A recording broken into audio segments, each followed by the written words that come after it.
Assalamualaikum warahmatullahi wabarakatuh. Halo teman-teman, di sini saya akan sedikit menjelaskan tentang sikap selektif terhadap kemajuan iptek.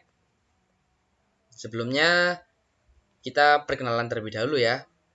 Saya adalah Muhammad Rafli Pramudia, absen 20 dari kelas 1257. Beberapa submateri yang akan saya jelaskan yakni definisi dari iptek, manfaat iptek, pengaruh iptek, sikap terhadap kemajuan iptek, dan di akhir nanti ada kesimpulan serta latihan soal. Oke, kita ke materi yang pertama, yakni ada definisi iptek. Di sini saya mengambil dua definisi dari dua tokoh dunia, yakni yang pertama ada Fred Bain. Menurut Fred Bain, iptek pada dasarnya mencakup kepada semua mesin, alat, peralatan, perlengkapan, senjata, perumahan, pakaian, alat transportasi, serta komunikasi perangkat, juga keterampilan yang akan memungkinkan kita sebagai manusia dan memproduksinya. Yang kedua menurut Case dan Rosenwig, iptek menurut Case, teknologi sebagai suatu seni memanfaatkan pengetahuan ilmiah. Technology is the art of utilizing scientific knowledge. Selanjutnya yakni ada manfaat iptek. Manfaat iptek yang pertama yakni memudahkan seseorang dalam mendapatkan segala hal. Yang kedua, kehidupan menjadi lebih maju. Yang ketiga, mempermudah dan mengoptimalkan bisnis. Dan yang terakhir yakni komunikasi menjadi lebih mudah. Materi selanjutnya yakni pengaruh iptek dalam kehidupan sehari-hari. Tentunya iptek ini terdapat pengaruh positif dan pengaruh negatif. Yang pertama yakni ada pengaruh positif. Dampak positif iptek diantaranya dapat meringankan berbagai masalah yang tengah dihadapi oleh manusia. Yang kedua, dapat membuat segala sesuatu menjadi lebih mudah serta cepat. Dapat mengurangi pemakaian bahan-bahan alami yang semakin kesini semakin langka. Iptek juga akan membawa manusia ke arah lebih maju dan modern. Selanjutnya ada pengaruh negatif dari iptek. Pengaruh negatif dari iptek yang pertama yakni dapat merusak moral.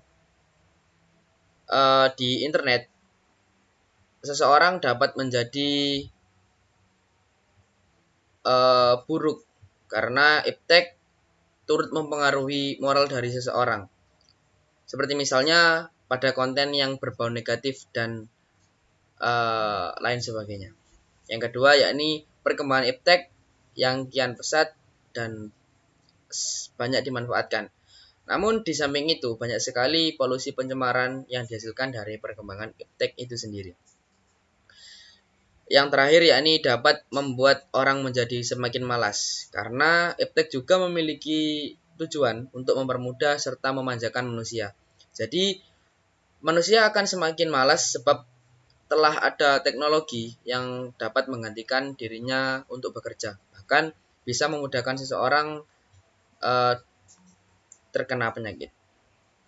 Selanjutnya yakni sikap selektif terhadap kemajuan iptek. Yang pertama di bidang politik, yakni mengembangkan demokratisasi dalam segala bidang. Yang kedua, mengaktifkan masyarakat sipil dalam arena politik.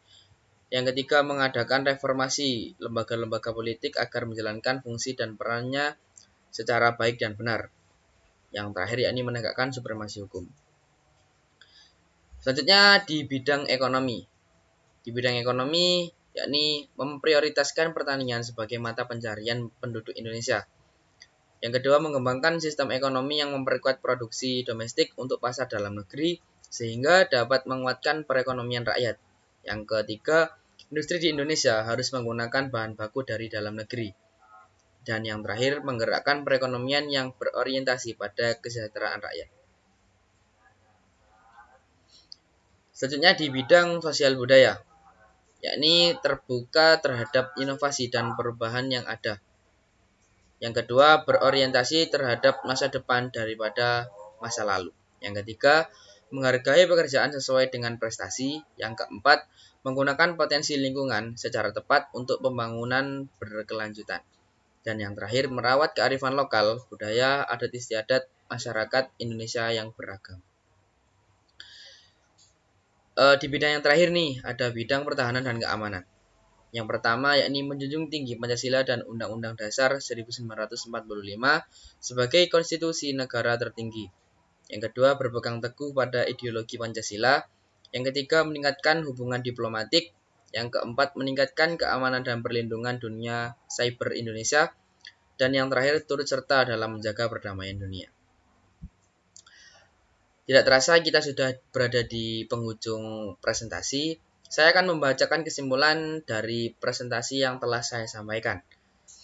Kesimpulannya yakni sebagai warga negara Indonesia yang memiliki akal pikiran yang baik, kita harus pintar dan bijak dalam menghadapi perkembangan ilmu pengetahuan dan teknologi. Teknologi yang canggih dapat menjadi pisau bermata dua bagi kita semua. Sebab itu kita harus berhati-hati dalam menggunakan agar tidak terjadi penyimpangan-penyimpangan moral. Selanjutnya kita masuk ke latihan soal. Soal yang pertama. Pemerintah wajib memajukan ilmu pengetahuan dan teknologi dengan menjunjung tinggi nilai-nilai agama dan persatuan bangsa untuk mewujudkan peradaban serta kesejahteraan umat manusia. Hal tersebut dijelaskan dalam B jawabannya.